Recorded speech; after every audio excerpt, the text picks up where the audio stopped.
स्वागत अभिनंदन किया जाए इस पावन मंच पर। मुझसे एक पत्रकार ने पूछा, महाराज जी तो श्री कल्की धाम आए,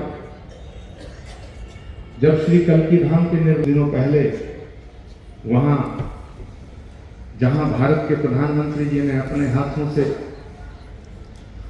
कूर्म शिला को स्थापित किया, उसकी बगल वाली शिला का पूजन करने और स्थापना करने महाराज श्री जी से कुछ दिन पहले श्री कल्की धाम पड़ा।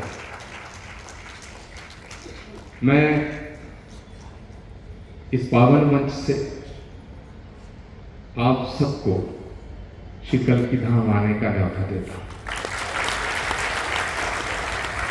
मुझसे एक पत्रकार ने पूछा कि आप सुधांशु जी के विषय में जब बोलते हैं तो बड़े भावुक हो जाते हैं।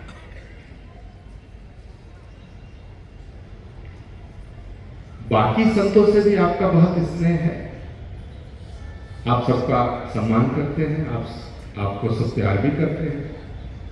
नारायण गिरी जी महाराज मुझे ये बात जब पूछी उस पत्रकार ने, तो मैंने सरल सा उत्तर दिया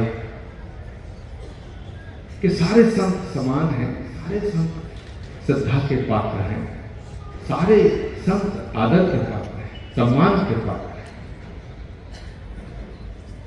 लेकिन सुधांशु जी में मुझे संत के दर्शन से पहले मुझे अपनी मां और अपने पिता का दर्शन।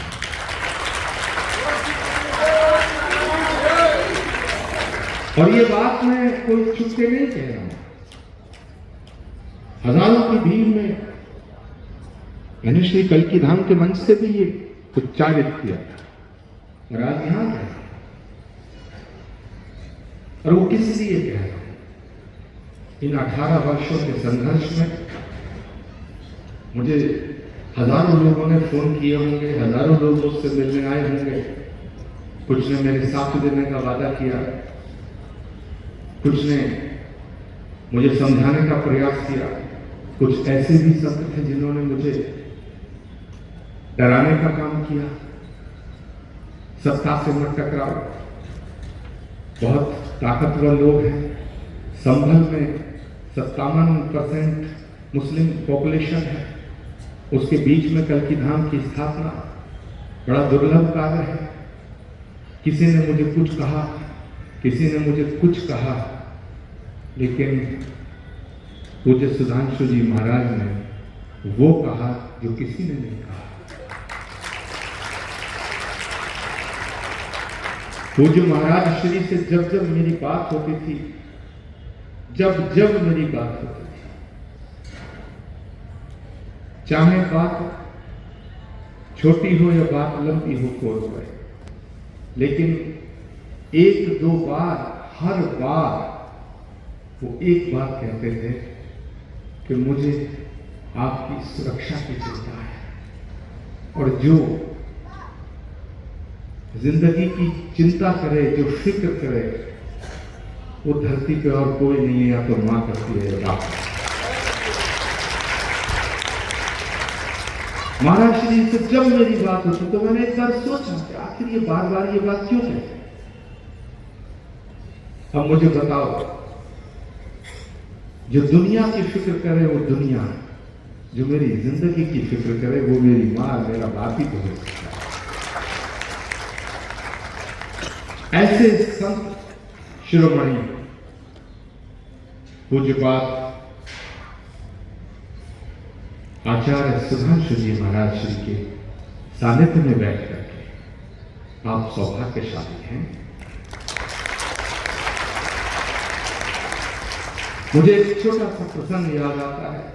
संध्या की बेला है, उससे पहले कि मैं अपनी वाणी को विराम दूं, एक फूल टूट के गिरा, घास हंसने, यहां सारे विद्वजन उपस्थित हैं। पूज्य महाराज श्री के सानिध्य में रहकर के आपने संदेश उपदेश ग्रहण किए, उन प्रवचनों को आपने अपने जीवन में उतारने का प्रयास किया है। और मैं दावे के साथ कहता हूं महाराज श्री का प्रवचन जिसने कानों से सुना होगा उस पर तो मैं कुछ नहीं कहना चाहता, लेकिन जिसने दिल और अंतरात्मा से सुना होगा उसका जीवन रूपांतरित किए बिना है।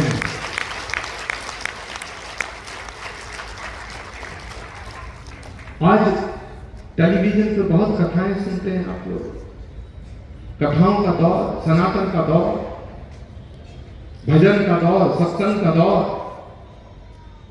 लेकिन निसंकोच निसंदेह मैं कह सकता हूं कि आज जो सनातन का दौर दिखाई दे रहा है, आज जो भजन सत्संग और कथाओं का दौर दिखाई दे रहा है, इस दौर की बुनियाद में सुधांशु जी महाराज की तपस्या। 20 साल पहले, महाराज श्री आपको तो पता भी नहीं होगा, 25 साल पहले, मुझे नहीं लगता कि इस देश के किसी शहर में कोई घर सनातन के प्रेमियों का ऐसा बचा हो जिस घर में आपका सत्संग और आपका भजन न करे।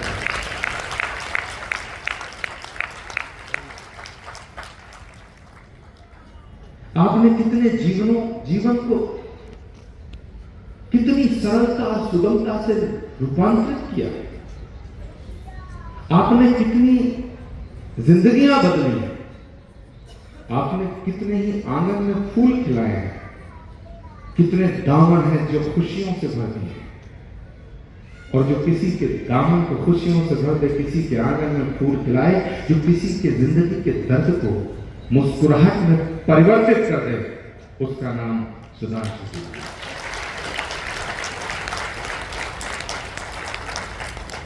तो फूल टूट करके गिरा, घास हंसने लगी,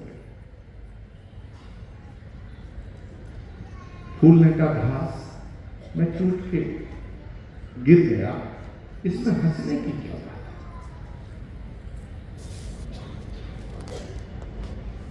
मैं मुरझा गया, टूट के गिर गया, हंसने की क्या बात है? घास बोली कि थोड़ी देर पहले खिल रहा था, बड़ा इतरा रहा था, बड़ा इठला रहा था, मुझे ऐसा लग रहा था जैसे तू मुझ पे इतरा रहा है, मुझे चिढ़ा रहा है। देख, तेरा जीवन बड़ा छोटा है, अभी खिला था और अभी मुरझा करके टूट के गिर गया। फूलने का घास माना कि मैं गिर गया, लेकिन मैं खिला तो सही, मैं खिला तो सही। तेरा जीवन भी क्या जीवन है, लंबा है, लेकिन तुझे खिलने का मौका नहीं मिला। पूज्यपाद सुधांशु जी महाराज का प्रवचन तुम्हें खिलने का मौका देते हैं।